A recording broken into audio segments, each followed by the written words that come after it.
মই তাতে দুআষাৰমান কোৱাৰ উদ্দেশ্যটো বাৰু সকলোকে নমস্কাৰ।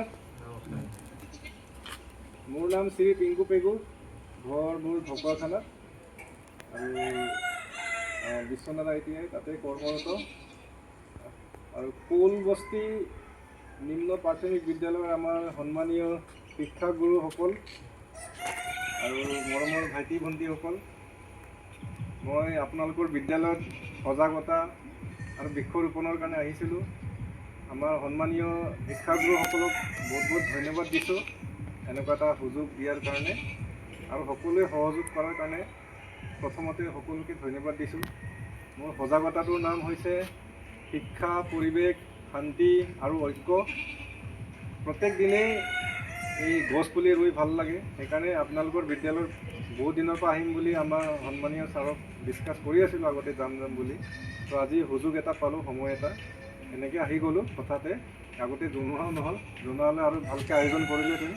তথাপিও আমি সকলোৱে জানো পৃথিৱীত আমি যদি ভালদৰে ভালদৰে মানে কি জীয়াই থাকিব হ'লে আমাক গছ গছনিৰ প্ৰয়োজন আছে, প্ৰকৃতিৰ প্ৰয়োজন আছে। আমি সকলোৱে জানো গছৰ অবিহনে আমি জীয়াই থাকিব পাৰিম জানো? কোনোৱে জীয়াই থাকিব নোৱাৰোঁ, হয়নে নহয়? সেইকাৰণে আমি সকলোৱে গছ কাটিব লাগে নে ৰুব লাগে? সেইকাৰণে সকলোৱে ৰুবানে? এই বিদ্যালয়টো ভৱিষ্যতে আৰু উজ্জ্বল হওক, প্ৰকৃতিয়ে আশীৰ্বাদ দিয়ক, তাৰে উদ্দেশ্য লৈ বিদ্যালয়টো আৰু উন্নতিকৰণ হওক, উন্নত হওক। প্ৰকৃতিৰ আশীৰ্বাদ তেতিয়াহে দিব যেতিয়া আমি গছ গছনি ৰুম, হয়নে নহয়? সেইকাৰণে বিদ্যালয়টো উন্নতিৰ স্বাৰ্থত আমি সকলোৱে মিলি বকুল গছ এজোপা আৰু শিলিখা গছ এজোপা আমি সকলোৱে মিলি ৰুম, সকলোৱে প্ৰতিপাল কৰিব। আৰু বিদ্যালয়ত যদি গছ গছনিবিলাক যদি ডাঙৰ হয় তেতিয়াহ'লে আৰু উজ্জ্বল হ'ব, আৰু ভাল লাগিব, হয়নে নহয়? আৰু সেউজীয়া হ'ব। সেইকাৰণে সকলোকে পুনৰবাৰ অনুৰোধ জনাইছোঁ, আমি গছ কটা কাৰ্যসূচীটো এৰিব লাগিব, আমি গছ ৰুবহে লাগিব, হয়নে নহয়?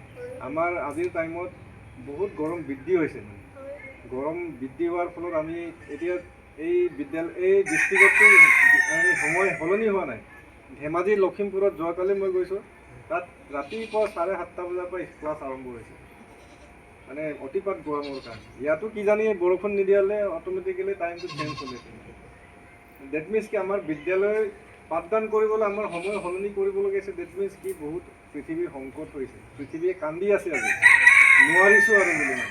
কাৰণ কি পৃথিৱীৰ অতিপাত ৰ'দ হৈছে, গছ গছনি কমি গৈছে, চৰাই চিৰিকটি জীৱ জন্তু কমি গৈছে। সেইকাৰণে আমি সকলোৱে মিলি এতিয়াৰ পৰা মানে গছৰ অবিহনে বিকল্প কিবা আছে নেকি আমি চিন্তা কৰিব লাগিব। যেনেকৈ আজিৰ টাইমত গছ নকটাকৈও আমি ঘৰ বনাব পাৰোঁ, গছ নকটাকৈও আমি ৰাস্তা বনাব পাৰোঁ। তেনেকৈ আমি আজিৰ টাইমত প্ৰযুক্তি নানা ধৰণৰ আৱিষ্কাৰ ওলাইছে। সেইকাৰণে তোমালোকেও মানে এতিয়াৰ পৰা ভাবিব লাগিব, ভাবি উলিয়াব লাগিব যে গছ নকটাকৈ আমি ঘৰ বনাব পাৰিম নেকি, গছ নকটাকৈ কিবা বস্তু বনাব পাৰিম নেকি বুলি আমি ভাবিব লাগিব। এতিয়াৰ পৰা ভাবি উলিয়াব লাগিব। কাৰণ ইলেক্ট্ৰিক বাল্ব যে সেইটো কোনে আৱিষ্কাৰ কৰিছিলে? আমাৰ থমাছ এলভা এডিছন। এতিয়া তাৰ আগততো আমাৰ ছাৰসকলক তোমালোকে সুধিব পাৰা, লেম্প চাকি কেৰচিন জ্বলাই পঢ়িছে ছাৰসকলে, শিক্ষক হৈছে আজিৰ টাইমত। কিন্তু আজিৰ টাইমত তোমালোকৰ দিনত ইলেক্ট্ৰিক বাল্ব আছে। এই ইলেক্ট্ৰিক বাল্বটো কোনে আৱিষ্কাৰ কৰিছিল? আমাৰ থমাছ এলভা এডিছন।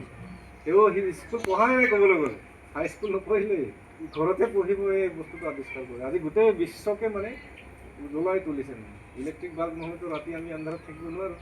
তেওঁ কিজানি বহুত বছৰৰ পৰা গৱেষণা কৰি ভাবি আছিলে মই কিবা এটা আৱিষ্কাৰ কৰিম। আৰু তেওঁ অকল ইলেক্ট্ৰিক বাল্বেই নহয়, বহুত বস্তু আৱিষ্কাৰ কৰিছে, 1000ৰো ওপৰত। সেইকাৰণে আমিও মানে তেনেকৈ ভাবিব লাগিব, ভাবিলেতো নিশ্চয় ওলাব ন। আৰু জীৱনৰ আটাইতকৈ গুৰুত্বপূৰ্ণ শিক্ষা অনুষ্ঠান বুলি ক'লে আমাৰ LP স্কুল, অংগনবাড়ী স্কুল, এই দুটা স্কুল খুবেই গুৰুত্বপূৰ্ণ। আৰু বিশেষকৈ এই স্কুলটো গুৰুত্বপূৰ্ণও হয়। আৰু এটা ভাল, তোমালোকৰ ঘৰৰ চোতালতে এখন বিদ্যালয় আছে, বেছি দূৰত খোজকাঢ়ি যাব নালাগে, হয় নে নহয়? চবে ঘৰৰ ওচৰতে আছে স্কুলখন। তথাপিও কিছুমানে আহিব নিবিচাৰে। যদি আমি স্কুললৈ ডেইলি যদি নাযাওঁ, ডেইলি যদি আমি ৰেগুলাৰলি যদি আমি সদায় যদি নাহোঁ, তেতিয়াহ'লে কি হ'ব? ভৱিষ্যতে আকৌ আমি বাগানত গৈ পাত তুলিব লাগিব, বেলেগৰ বাগানত গৈ আকৌ হাজিৰা কৰিব লাগিব, বেলেগৰ ঘৰত হাজিৰা কৰিব লাগিব, হয়নে নহয়? পঢ়া মানুহে হাজিৰা কৰে জানো? নকৰে নহয়। নপঢ়া মানুহে হাজিৰা কৰে, হয়নে নহয়? এতিয়া আমাৰে মা দেউতা আছে, তোমালোকৰ কিছুমানে আগতে নপঢ়িলে। বিদ্যালয়খনতো 1970 আমাৰ জন্মৰ আগৰ পৰাই আছে। ছাৰসকলেও মানে কি, ছাৰসকলৰ মানে ডেট অফ বাৰ্থটো 1975, 70 ওচৰে পাঁজৰে হ'ব। তেতিয়াৰ পৰা এখন বিদ্যালয় আছে। কিন্তু ইয়াত কি হয়, পঢ়া শুনা মানুহটো বহুত কম। কিয়?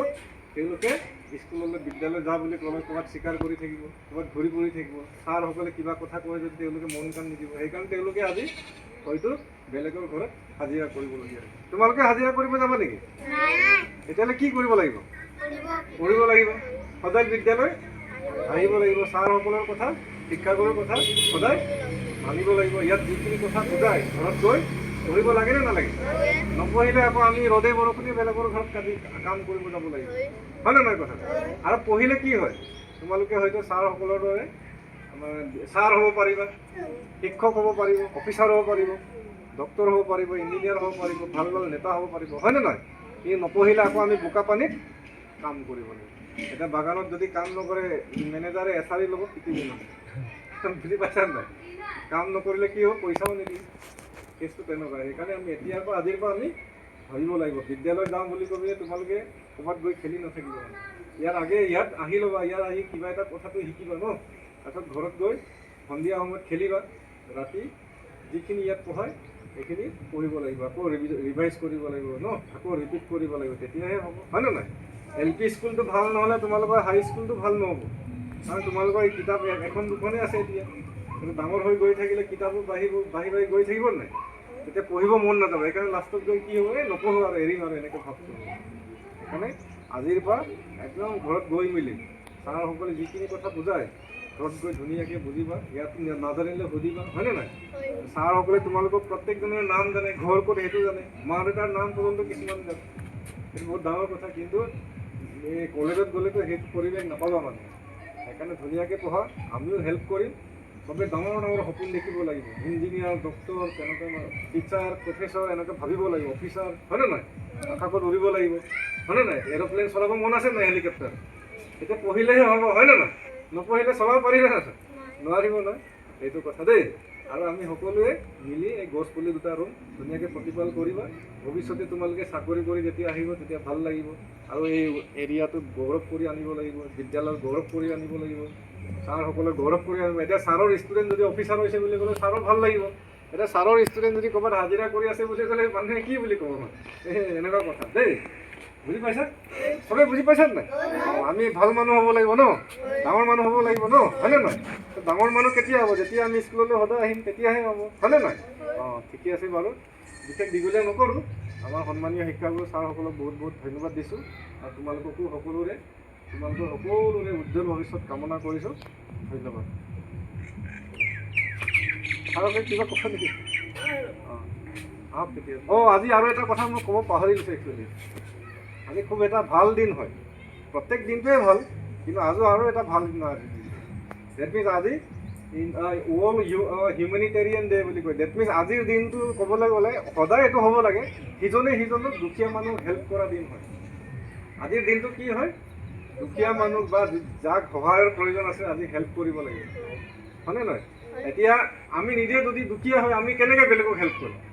আমিতো ধনী হ'ব লাগিব ন, আমাৰ ওচৰত জ্ঞানৰ ভৰপূৰ হ'ব লাগিব নাই, আমাৰ ওচৰত শিক্ষা থাকিব লাগিব নাই? আমাৰ ওচৰত যদি শিক্ষাই যদি নাথাকে আমি কেনেকুৱা আনৰ শিক্ষাম ন? সেইকাৰণে তোমালোকে ভৱিষ্যতে এনেকৈ ভাবিবা আমি ধনী হ'ব লাগিব, ডাঙৰ মানুহ হ'ব লাগিব, তেতিয়া আমি দুখীয়া মানুহৰ কাৰণে কাম কৰিব পাৰিম ন।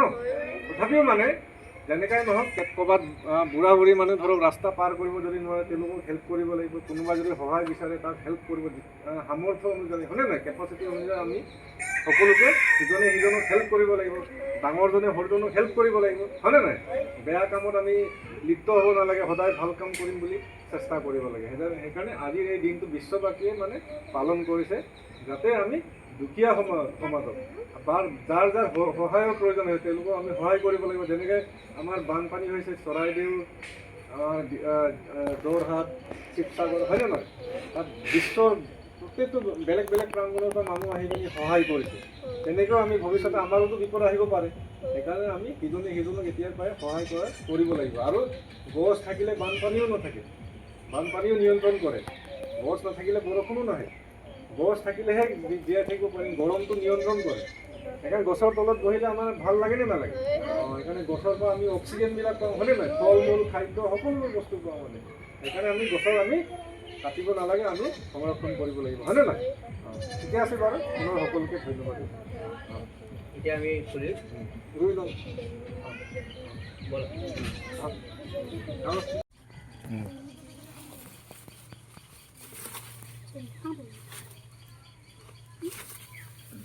চবে মাতি দিয়া দুজনমান আহি পালে আহি যোৱা এই পিছফালে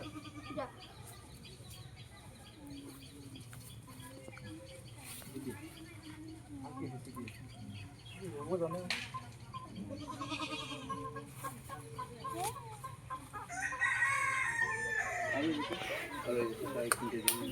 এইটো শুকাই গৈছিলে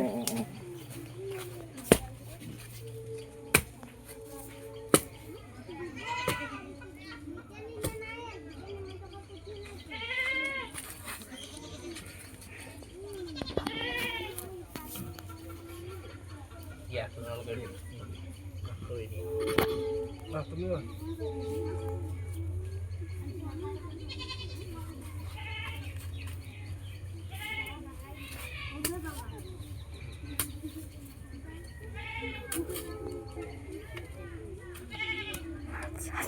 Thank you.